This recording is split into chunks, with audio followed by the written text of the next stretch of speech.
Hello, everyone. I want to have you join me today with Tanya Roby, and you'll hear a little bit more about her. And I just want to say that we are on the brink of publishing the first book of a series of multidimensional memoirs, and it is called Earthbound, The Genesis of the Great Experiment. So we're here to kind of flesh it out for you so that you can understand how this all came to be and the conception of Earthbound. So first of all, I've been posting about the transition form of 30 some years ago of where council came in. And when the Council of 28 finally emerged for me, like, was it over 10 years, 11, 12 years ago, at the end of them having me painting paintings and taking them on the road and doing groups, they were like, you need to do Ellie, who you will meet. Ellie Wazar came in and said, we have so many stories that we can share. We'd like to have you do a book. And I was like, I don't even know how to format a book, let alone do a book, let alone do your stories. So I couldn't not listen to that. There was a lot that he was saying and he kept it up. And once I got it, like, okay, I get it. I'm going to do it. I don't know how to do it. And then Tanya appeared. So Tanya, you want to introduce yourself? Oh, hi, everyone. I'm Tanya Roby, and amongst other things, I am a book doula, and I help people bring their stories forward and into the world, and working both line by line and editorially, but also in the dream staging of it and in the process working with writers. And meeting Darlene was a very different experience for me on a lot of different and very exciting levels. I'm a yoga and meditation teacher of over 15 years, and I've had a long time curiosity about where do story ideas come from and what's the source of creativity and how do we connect with the muse. And a lot of the writers who I work with, I'm supporting not only in story construction, but in the discipline it takes to get your butt in the chair and write a book. And that was not my experience with Darlene. And she approached me and said, if these beings that I've been working with for 35 years, they have a story to tell and they're asking me to write their books, but I don't know how. And I said, well, but you're a channel, right? It just comes through. And she said, yeah. And I said, well, then don't try to write a book. Just listen to their stories and start writing them down, one scene at a time. And to my great surprise, when Darlene turned over pages just a few months later, she had channeled almost 500 pages of new writing in only a short few months, which was a speed much faster than any writer I had worked with before, including myself. And what was amazing was the imprint I felt in my body when first receiving the messages on the pages. So these were not, this was not a mindfully crafted, completed manuscript. They were, I would say, living excerpts of the stories of these beings with whom she has been in co-creation for all of these years. And that was fascinating for me, not only to feel the texture in the writing, but also to, ask questions of Darlene, about the plot and what was happening in character development, and to see her not reach for her own mind and her ideas, but to go in and check in with them and be as surprised as I was with the information that revealed itself. And as the manuscript grew from one book into 5 books, or we think it might actually be a 6-book series now, there was this really unbelievable synchronicities in which the way that messages that had come through in 2021 when we were working on other parts of the series, in 2023 they were still filling in components of things that had been written so long before, really building a tapestry of not only the amazing stories of beings from all over the galaxy and all over different timelines and time periods here on planet Earth, but also the wisdom and the relatability for readers to join in the character's journey of their own evolution, their own experiences, and be teaching and revealing through their own life experiences. Well, thank you, Tanya. This is why you are who you are. You really explained that really well. I know that in working with the beings, they have they love. I am a put together person. I love to put puzzles together and figure it out and all that. And I don't want to know too much. I want to come to that conclusion.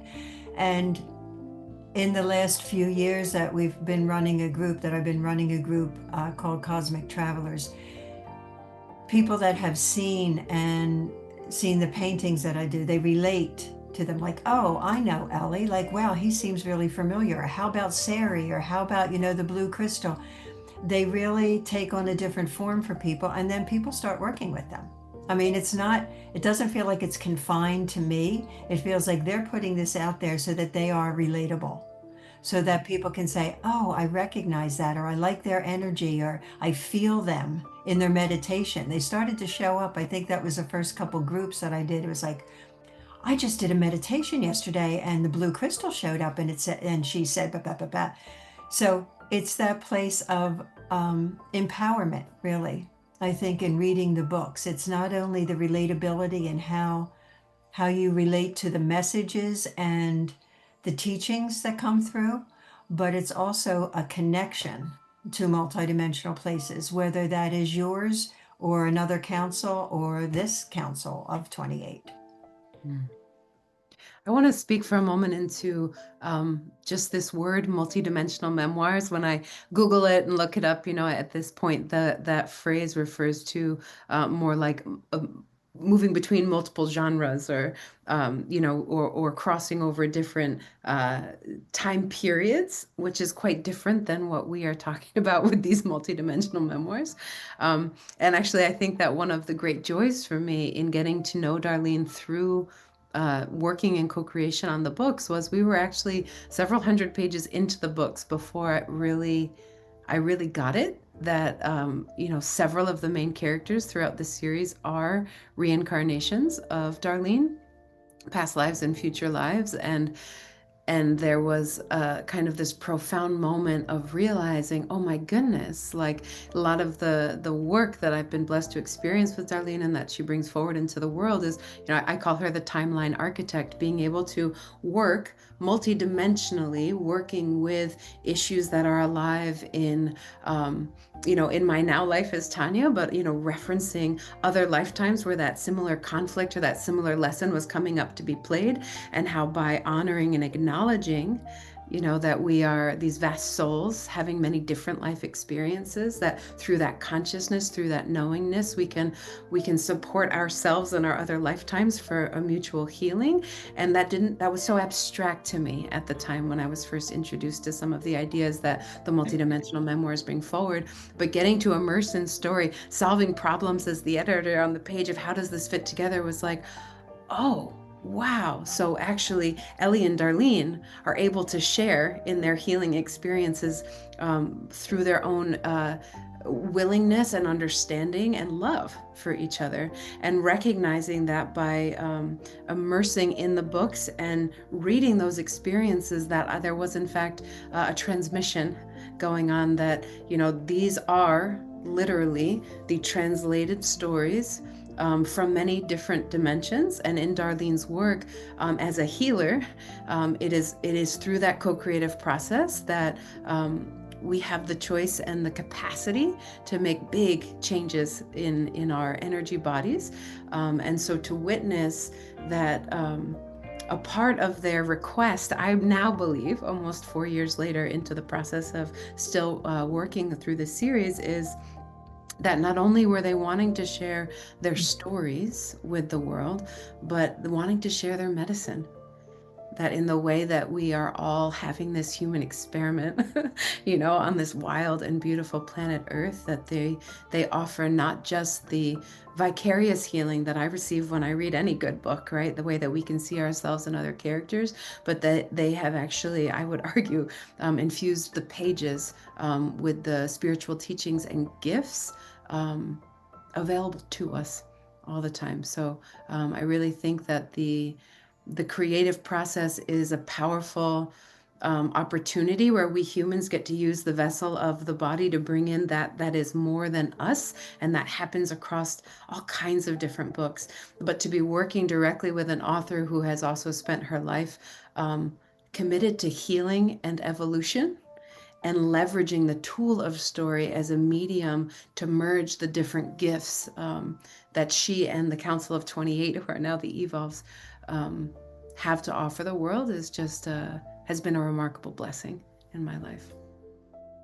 Thanks, Tanya. I just want to mention too that, for those that choose to read the series, there's a lot of my incarnations are not human. In fact, Ellie is reptilian, which was a little hard for me to put out there. But when I look at when I look at the metaphor for that, like if he was human, it's like a story. But to accept and understand that some form of species that we usually judge, I mean, it's very much out there, that reptilians are bad and they're evil and they're, all of that. And I think that's a concept that we've brought in from many generations, thousands of years, of where the reptilians fit in our lives, as not just animals, but who they are and how they're depicted.